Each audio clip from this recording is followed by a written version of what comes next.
السلام علیکم جی، آپ کو بتانا چاہوں کہ آج مختلف کیسز جو لگے ہوئے تھے، خان صاحب اور بی بی صاحبہ کا توشہ خانہ کیس جو لگا ہوا تھا اسلام آباد ہائی کورٹ میں، جس میں خان صاحب اور بی بی صاحبہ کی جو انلیگل اریسٹ ڈالی گئی تھی، گرفتاری ڈالی گئی تھی، اس کو اسلام آباد ہائی کورٹ میں چیلنج کیا گیا تھا۔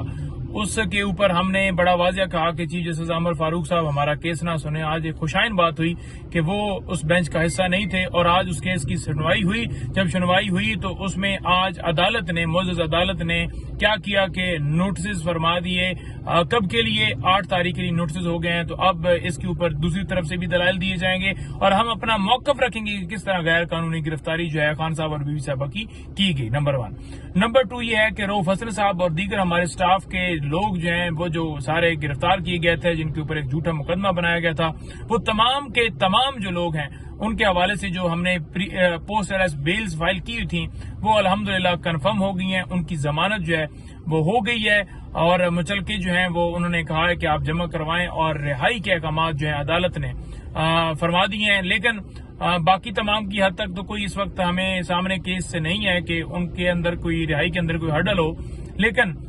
رؤف صاحب کے اوپر ایک اور مقدمے کے اندر انہیں نامینیٹ کیا گیا تھا۔ سی ٹی ڈی کے اندر ایک مقدمہ درج کیا گیا تھا، جو وقاص جنجوعہ صاحب ہیں، ہمارے انٹرنیشنل میڈیا کے کوارڈینیٹر کے قلمدم تنظیموں سے یہ مواد خریدتے ہیں، اور یہ ان کے اوپر ایک مقدمہ تھا اور اس میں ان کو امپلیکیٹ کیا گیا تھا کہ 3 لاکھ روپے انہوں نے دیا ہے مواد خریدنے کے لیے۔ تو وہ جو مقدمہ ہے اس کے اندر فزیکل ریمانڈ ان کا چل رہا ہے جو کل ختم ہوگا، تو لہٰذا جب ریمانڈ ختم ہوگا تو بیل فائل ہوگی اور ان کی بیل جو ہے اس مقدمے میں ہو سکے گی اور رہائی کا آگے معاملہ بڑھے گا۔ نمبر 3 بات یہ ہے کہ وقاص جنجوعہ کو آج جوڈیشل کر دیا گیا ہے۔ ایف آئی اے کے مقدمہ جو ان کے اوپر درج کیا گیا تھا رؤف حسن اور تمام سٹاف کے اوپر، اس میں اسے بھی نامینیٹ کیا گیا تھا، تو اس کی جو ہے وہ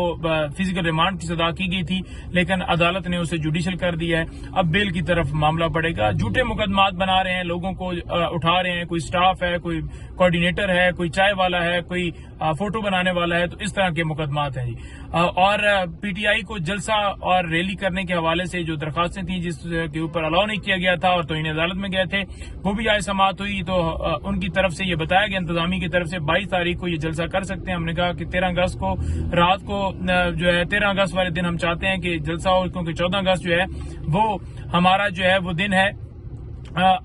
جو 14 اگست آزادی کا دن ہے، تو لہٰذا ہم 13 اگست کو کرنا چاہتے ہیں، کیونکہ یہ بہانے بناتے ہیں۔ اگر یہ اپنی ڈیٹ بھی دیتے ہیں تو اس کے اوپر بھی یہ مکر جاتے ہیں۔ عدالت نے کہا کہ 2 دن کے اندر ڈیسائیڈ کیا جائے، اگلے جمعے کے لیے انہوں نے رکھا کہ اگر کوئی آپ کو پھر مسئلہ ہوا تو آپ رجوع کیجئے گا۔ لیکن آج جو ڈپٹی کمشنر ہے اسلام آباد کا، وہ جھوٹ بول رہا تھا کہ ہم نے تو کبھی نہ ریلی روکی ہے نہ جلسہ روکا ہے، اور عدالت نے جو ہے اسے کہا کہ آپ کو آشرواد دی جاتی ہے، آپ کی جو ہے آپ کو اپریشیٹ کیا جاتا ہے جب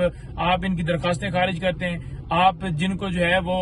جن کی منشا کے اوپر اور جن کو خوش کرنے کے لیے درخواستیں خارج کرتے ہیں، تو وہ صرف اور صرف ان کی خوشی کے لیے آپ کسی پارٹی کو جلسہ اور ریلی کرنے کی اجازت نہیں دے رہے، تو وہ ایک قسم کا وہاں پر جو ہے ڈپٹی کمشنر بھی وہ بھی ایکسپوز ہوا ہے۔ ریاست تو ساری ایکسپوز ہو چکی ہے، جو ظلم و جبر کر رہی ہے، جو سارے معاملات کر رہی ہے۔ اور